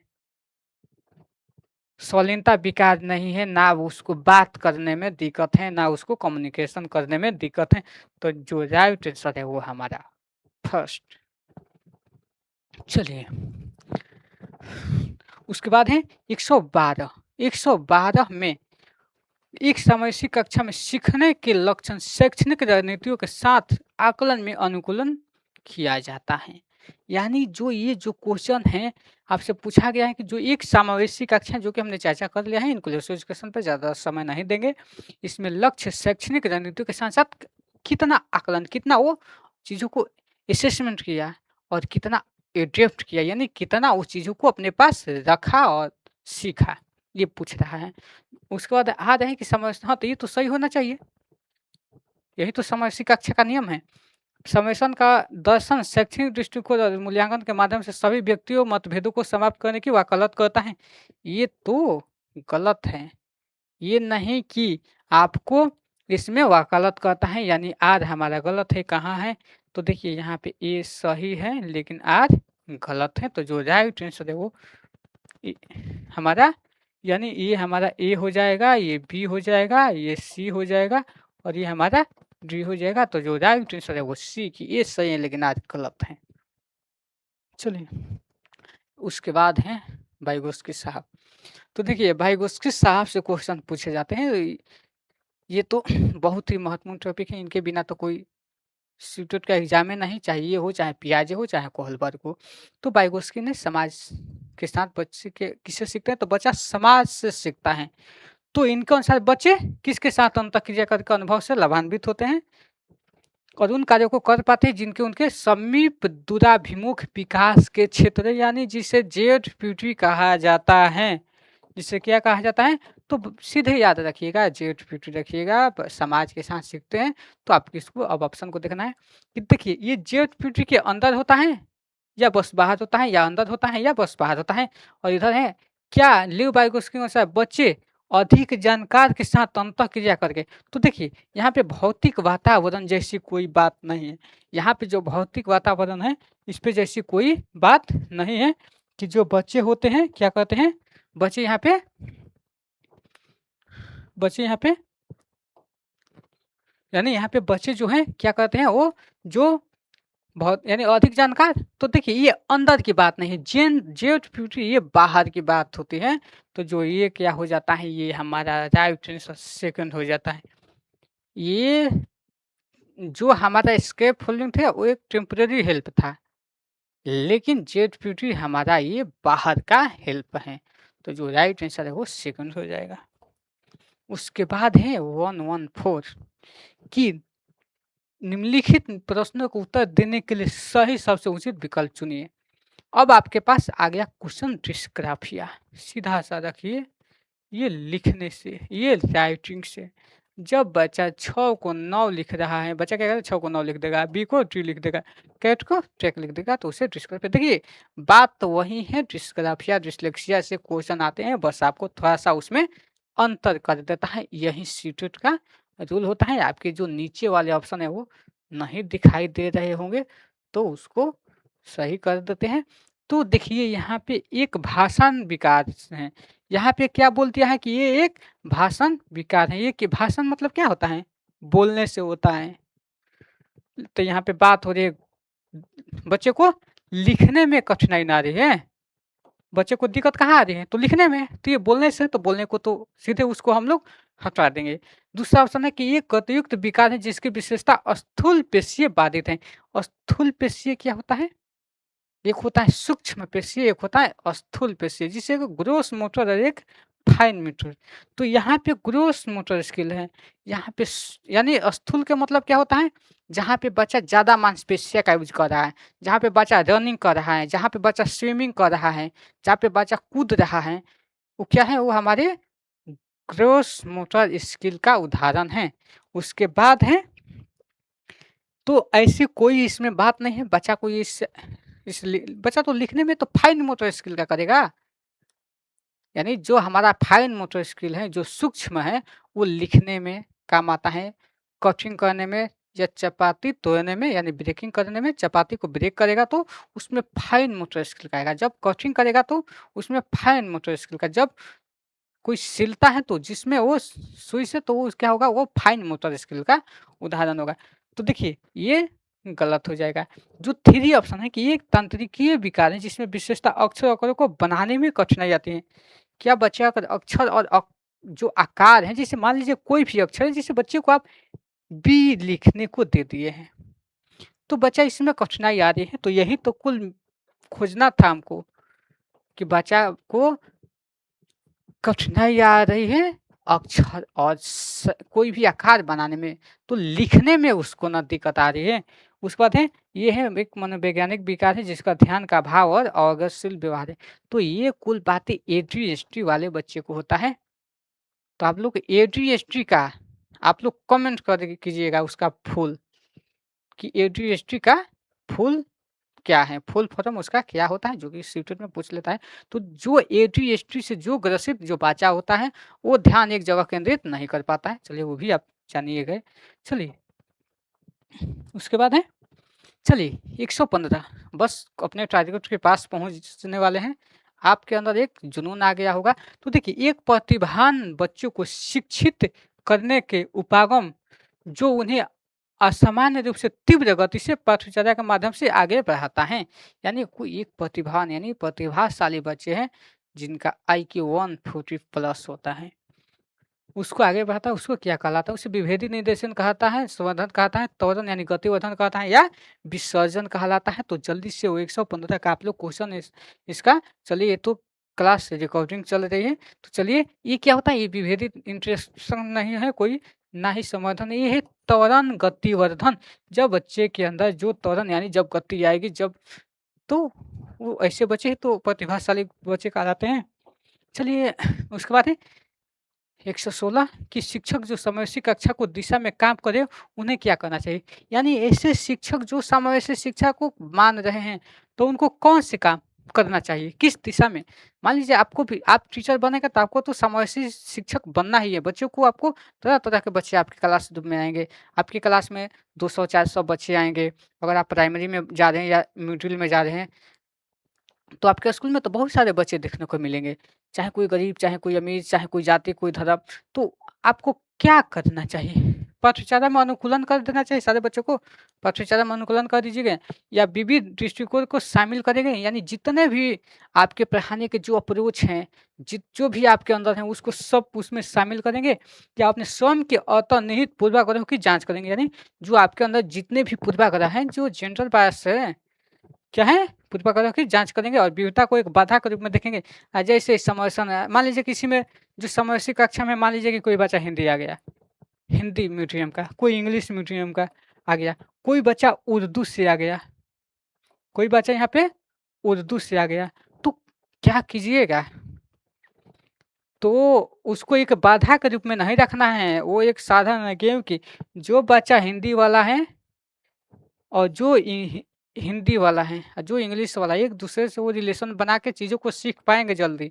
वो तो साधन है। तो देखिए, इस ऑप्शन के भी तरीके हैं, बहुत इजी तरीका। चाहे आपको ये क्वेश्चन आए या ना आए, एक ऑप्शन आपके लिए क्लू होता है सही ऑप्शन को पकड़ने के लिए। तो यहाँ पे जो 4 ऑप्शन है ना, चूज़ करना है। चलिए, बाकी ऑप्शन को आपको नहीं भी समझ में आ रहा है, तो देखिए, जहाँ पे 4 ऑप्शन है उसमें वो गलत है। तो देखिए देखिए कि 4 इसमें है, ये गलत, 4 इसमें है, ये गलत, 4 इसमें है, ये भी गलत। आपके पास बचा क्या? 1, 2, 3 राइट आंसर 2। अब देखिए, पाठ्यक्रम अनुकूलन करना ही चाहिए सबको और विविध दृष्टिकोण को शामिल कीजिएगा, किस तरीके से आप बच्चों को सिखा रहे हैं। चलिए, अब तो लाइक कीजिए। उसके बाद है 117 शैशवावस्था में सामाजिकरण की खाली स्थान संस्थाएं प्रमुख रूप से महत्वपूर्ण हैं। यानी जो शैशवावस्था में जो सोशलाइजेशन है, जो सामाजिकरण है, वो संस्थाएं प्रमुख रूप से महत्वपूर्ण है, तृतीय है, प्राथमिक है, माध्यमिक है या माध्यमिक है। और जो प्रारंभिक बाल अवस्था में सामाजिकरण की संस्थाएं भी महत्वपूर्ण हो जाती हैं, क्या माध्यमिक या माध्यमिक या प्राथमिक या तृतीय। तो इस तरीके के क्वेश्चन को आपको कैसे सही करना है, इसको भी देखा जाएगा। ठीक, तो देखिए, शैशवावस्था में जो सामाजिकरण है वो प्राथमिक इकाई है। चलिए, पहले में कौन प्राथमिक आ रहा है, तो देखिए ये भी गलत हो गया, ये भी इसमें माध्यमिक है, तो इसमें माध्यमिक है, तो इसमें ही तो प्राथमिक है। तो जो शैशवावस्था में प्राथमिक, प्रारंभिक बाल अवस्था में माध्यमिक। चलिए, उसके बाद है लेव वाइगोस्की के अनुसार, आपसे लेव वाइगोस्की से पूछा गया है, इनका अनुसार सामाजिक कारक भाषा विकास को प्रभावित करते हैं परंतु संज्ञानात्मक विकास को नहीं। यानी यहाँ पे बोले हैं कि जो सामाजिक कारक होते हैं वो भाषा विकास को प्रभावित करते हैं परंतु जो संज्ञानात्मक विकास को नहीं करते हैं, यानी माइंड को वो नहीं करते हैं। या संज्ञानात्मक विकास भाषा विकास को सुगम बनाते हैं, यानी जो संज्ञानात्मक विकास है वो भाषा विकास को सुगम बनाता है। या भाषा विकास और संज्ञानात्मक विकास एक दूसरे से स्वतंत्र रूप से विकसित होते हैं, एक दूसरे से अलग होते हैं नहीं। आपको भाषा विकास संज्ञा ये तो एक दूसरे से जुड़े होते हैं। भाषा विकास संज्ञानात्मक विकास को सुगम बनाता है। हाँ, जो भाषा का जो विकास होता है वो संज्ञानात्मक विकास को सुगम बनाता है। ये वाइगोस्की हैं, ये जीन पियाजे के ठीक उल्टा बोलते हैं। ये बोलते हैं कि जो भाषा विकास है वो संज्ञानात्मक विकास को सुगम बनाता है, लेकिन जब वाइगोस्की बात करते हैं संज्ञानात्मक विकास भाषा विकास को सुगम बनाता है। बस इतना ही ये याद रखना है। और आज का ये सेकेंड लास्ट क्वेश्चन है, तो लॉरेंस कोहलबर्ग के नैतिक तर्क के किस स्तर पर जो बच्चे होते हैं वो आमतौर पे मानते हैं कि लोगों को समाज की अपेक्षाओं पे खरा उतरना चाहिए, अच्छे तरीके से व्यवहार करना चाहिए। यानी यहाँ पे तो इनकी थ्योरी को बस अभी करने ही वाले हैं। तो इनके अनुसार किस अवस्था में आता है, तो ये आता है जो पारंपरिक जो स्तर होता है उसमें। और इनकी थ्योरी को समझने के लिए इसलिए इस क्वेश्चन को थोड़ा सा आंसर पे चले गए। और उसके बाद है देखिए, ये लास्ट क्वेश्चन है कि कौन से कथन इसमें सही आपको पढ़ना है और सही विकल्प का है, यानी आपसे कुल बातें सही को खोजना है। शिक्षार्थियों और साथियों जैसे अधिक जानकार अन्य लोगों के साथ बातचीत, यानी जो शिक्षक होते हैं और जो साथी होते हैं उनके साथ अधिक बातचीत करके जो ज़्यादा जानते हैं उनके साथ समझ और कौशल विकसित करने में मदद करने के लिए आवश्यक समर्थन और मार्गदर्शन प्रदान कर सकती है। तो क्या ये ऑप्शन सही है? या सामाजिक संपर्क सीखने और विकास का एक प्रमुख घटक है, यानी जो सामाजिक संपर्क है वो सीखने का क्या है, एक महत्वपूर्ण घटक है। तो क्या इसमें कौन सा क्वेश्चन आपसे पूछा गया है कि दोनों गलत हैं, दोनों सही है? तो देखिए, यहाँ पे दोनों ही सही है और ये आज की सही व्याख्या भी करता है। तो यहाँ तक हमारे 120 क्वेश्चन सही हो गए। और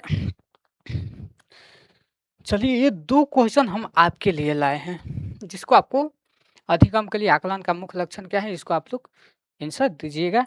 तब तक से हम अपने कोहलबर्ग साहब की थ्योरी को कर लेते हैं। ये ऐसे कोहलबर्ग हैं कि इनसे बच पाना मुश्किल ही है, तो नामुमकिन नहीं है, बस इनकी थ्योरी को कर लेते हैं। आने दीजिए कोहलबर्ग से कोई भी क्वेश्चन, कोई भी थ्योरी क्लियर। तो सबसे पहला क्वेश्चन कि मोरल डेवलपमेंट थ्योरी किसने दिया, तो कोहलबर्ग ने। कोहलबर्ग ये अमेरिका के एक वैज्ञानिक थे जिन्होंने नैतिकता का सिद्धांत दिया, यानी इन्हें नैतिक विकास का सिद्धांत कहा जाता है। नैतिकता का मतलब होता है मोरालिटी, कि वह गुण जिसमें सही और गलत की पहचान होती है। अगर आपके अंदर सही और गलत की पहचान होती है कि सीटेट हमको क्रैक करना है, तो आपके अंदर मोरालिटी आई है, तो कहाँ से हमको सीटीपी पढ़ना है, कहाँ से मॉक टेस्ट लगाना है, तो ये आपके अंदर नैतिकता आ गई, जो कि कोहलबर्ग इसी को मानते हैं। तो चलिए कि अगर नहीं है तो आपके अंदर अनैतिकता है। उसके बाद है, चलिए, तो देखिए, एक हिंज की कहानी थे। क्या थे? एक हिंज थे, ठीक? ये हिंज की कहानी थी। तो हिंज की कहानी कुछ ऐसे थी कि हिंज, यानी एक हिंज की कहानी, उनकी पत्नी बीमार थी और उस इलाके में एक डॉक्टर रहते थे, और जो उनकी पत्नी को जो बीमारी थी, वो बहुत ही गंभीर बीमारी थी, और वो उनका ऐसा, मतलब कि बीमारी हो गया था कि हर किसी के पास उनका दवा नहीं मिलता था, और पूरे शहर में एक ऐसे डॉक्टर साहब थे जिनके पास उनकी वो दवा बना लिए थे, और हिंज के पास पैसे नहीं थे जो से दवा लाए और अपनी पत्नी को इलाज करा के उनको ठीक कर सके। तो तो हिंज ने जब उनके पास गए कि हमको वो दवा दे दीजिए, तो जो व्यक्ति थे, वो उससे मान लीजिए कि 10 गुने दाम पे माँग रहे थे। ₹100 के हैं तो ₹1000 माँग रहे थे, मान लीजिए। तो इस पे उनके पास पैसे नहीं थे, तो वो बोले कि अगर आपको ऐसे मैं दे दूँगा तो फिर तो मेरी इस दवा का कोई महत्व ही नहीं है। तो हिंज के अंदर एक चीज़ है कि या तो दवा नहीं कराएँगे तो बीवी मर जाएँगी, चोरी करेंगे तो पुलिस पकड़ लेगी। तो चलिए, वो दुविधा में आ गए। हिंज किस में आ गए? अब वो दुविधा में, जिसे ही मोरल डिलेमा कहा जाता है, कि सही और गलत के बारे में डिसीजन नहीं अभी ले पाए। तो क्या हो गए? वो नैतिक दुविधा में। तो फिर, यानी जैसे यहाँ पे अगर हिंज ने सोचा कि अगर हम चोरी करते हैं तो पुलिस पकड़ लेगी, और नहीं करेंगे तो बीवी मर जाएगी। अब बताइए कि हिंज को क्या करना चाहिए? आप लोग ही बताइए। तो उसके बाद है, उनके पास फिर एक चीज़ आई, एक है नैतिक तर्कना, जिसे मोरल रीजनिंग कहा जाता है। अब हिंज ने सही और गलत के बारे में डिसीजन लेने में, वो अपना ले लिया डिसीजन। किसी एक को चुना, या तो सही करेंगे या तो गलत करेंगे, या तो सही होगा या तो गलत होगा। जैसे हिंज ने चोरी को चुना है, हिंज ने चोरी को चुना है। तो आप बताइए, क्या उन्होंने सही किया? हिंद ने बोला कि चलो जेल हो चाहे फांसी, दावा तो आज ला ही देंगे चोरी करके। तो इसी पे कोहलबर्ग ने 3 गो लेवल बताए। कोहलबर्ग के कितने लेवल? तो 3, और एक लेवल में 2 स्टेज। तो आपसे पूछ लेता है कि स्तर कितने हैं? तो याद रखिएगा, स्तर 3 है। चरण कितने हैं? तो 6 चरण। याद रखिएगा, ये कई बार ये पूछा ही पूछा है। अगर यहाँ से नहीं आएगा तो यहाँ से आएगा।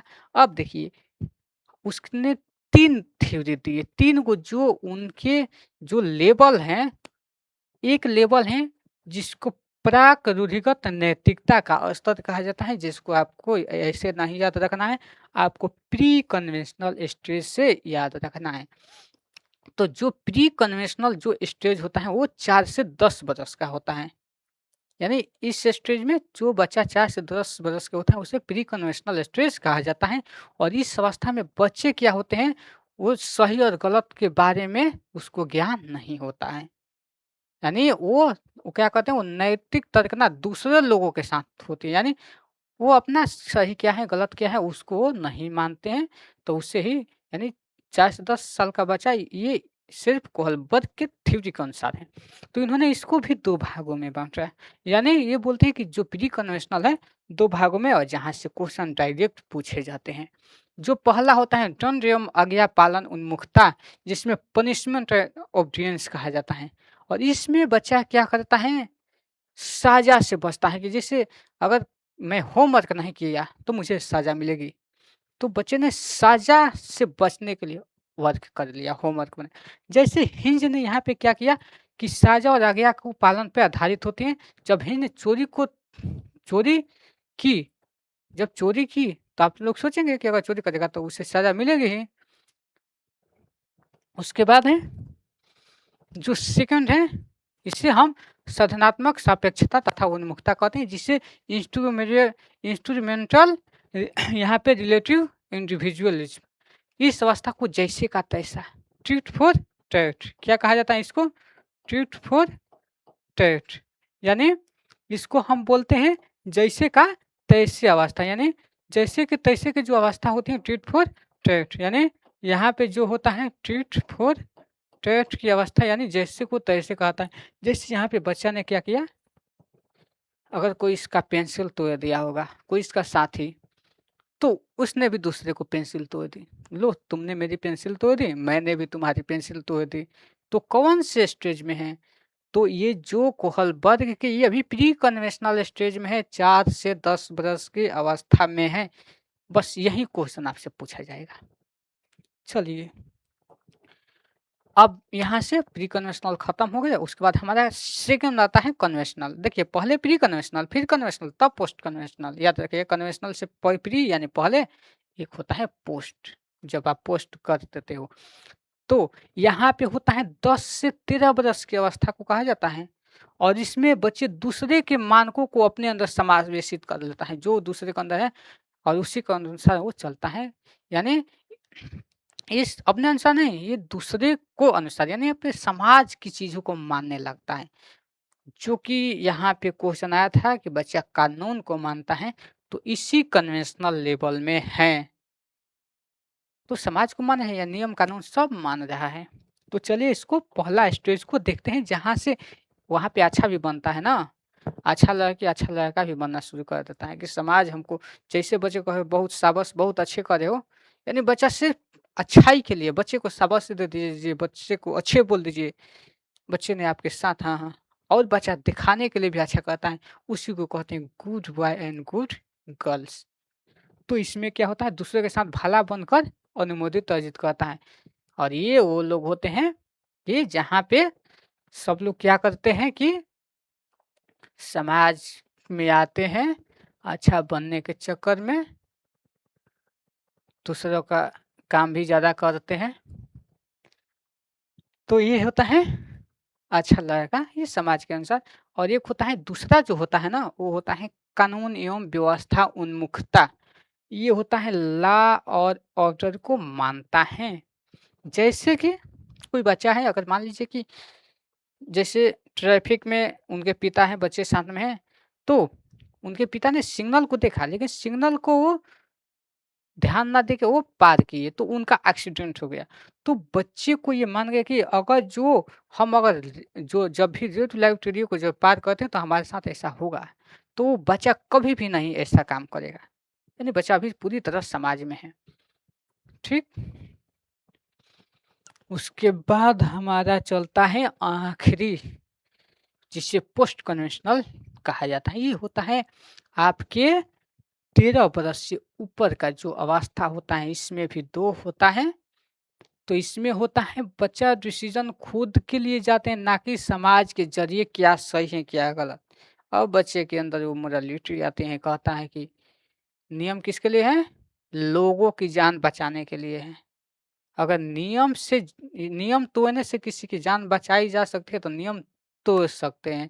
जैसे अगर रेड लाइट जो वो एरिया जो था, जो उसके पापा का एक्सीडेंट हुआ है, अगर उसको तोड़ देता, अगर उनके पिता की जान बचाई जा सकती है, तो बच्चा तुरंत तोड़ देगा। तो देखिए, इसकी 2 अवस्थाएँ, एक होता है सामाजिक उन्मुखता, यानी सोशल कॉन्टेक्स्ट ओरिएंटेशन कहा जाता है, और यह किशोर यह मानते हैं, तो आ गया किशोरावस्था में ही त तनाव तूफ़ान का आ गया। जैसे तनाव तूफ़ान आएगा, सब तोड़-फोड़ करेगा ही करेगा। तो यहाँ पे भले के लिए नियम को खराब कर देगा। चलिए, और एक होता है सार्वभौमिक नैतिक सिद्धांत, याद रखिएगा, पोस्ट कन्वेंशनल का सेकंड। तो इसमें क्या करता है, इसमें जो बच्चा होता है यहाँ पे वो पूरी तरह से वो अपना नियम चलाने लगता है, खुद के मानकों के अनुसार व्यवहार करता है, इसमें दूसरे को फ़ायदे के लिए अपनी जान भी खिल जाते हैं। यहाँ पे नियम तोड़ देगा, अगर अपनी भी जान देना होगा तो वो जान दे देगा। तो जैसे एक क्वेश्चन आता है सीटेट में, विक्रम पात्रा, ये सीटेट का फेवरेट क्वेश्चन है। विक्रम पात्रा एक ऐसे वैज्ञानिक थे, व्यक्ति थे, नहीं वो फौज में थे, वैज्ञानिक नहीं थे, सॉरी, वो क्या थे, वो फौजी थे। तो विक्रम पात्रा ने एक एक मूवी भी है, विक्रम पात्रा ने अपने सैनिकों को बचाने के लिए खुद शहीद हो गए, जैसे चंद्रशेखर आजाद, भगत सिंह, अशफाक उल्ला खां, सुभाष चंद्र बोस। यहाँ पे देश को आज़ादी करने के लिए क्या किए, वो यूनिवर्सल इलेक्ट्रिकल प्रिंसिपल ओरिएंटेशन, यानी ये जो कोहलबर्ग के जो पोस्ट कन्वेंशनल स्टेज का जो आखिरी चरण है उसमें आगे बन गए थे। तो चलिए, यहाँ तक क्लास कैसी लगी तो आप लोग सब्सक्राइब जरूर कर लीजिएगा। तो चलिए, इस तरीके की क्लास मिलती रहेगी आप लोगों को, तो चैनल को सब्सक्राइब करना मत भूलिएगा। चलिए, आप लोग के लिए इतना करना पड़ जाता है। चलिए, मिलते हैं हम ऐसे ही एनर्जी के साथ नई क्लास में।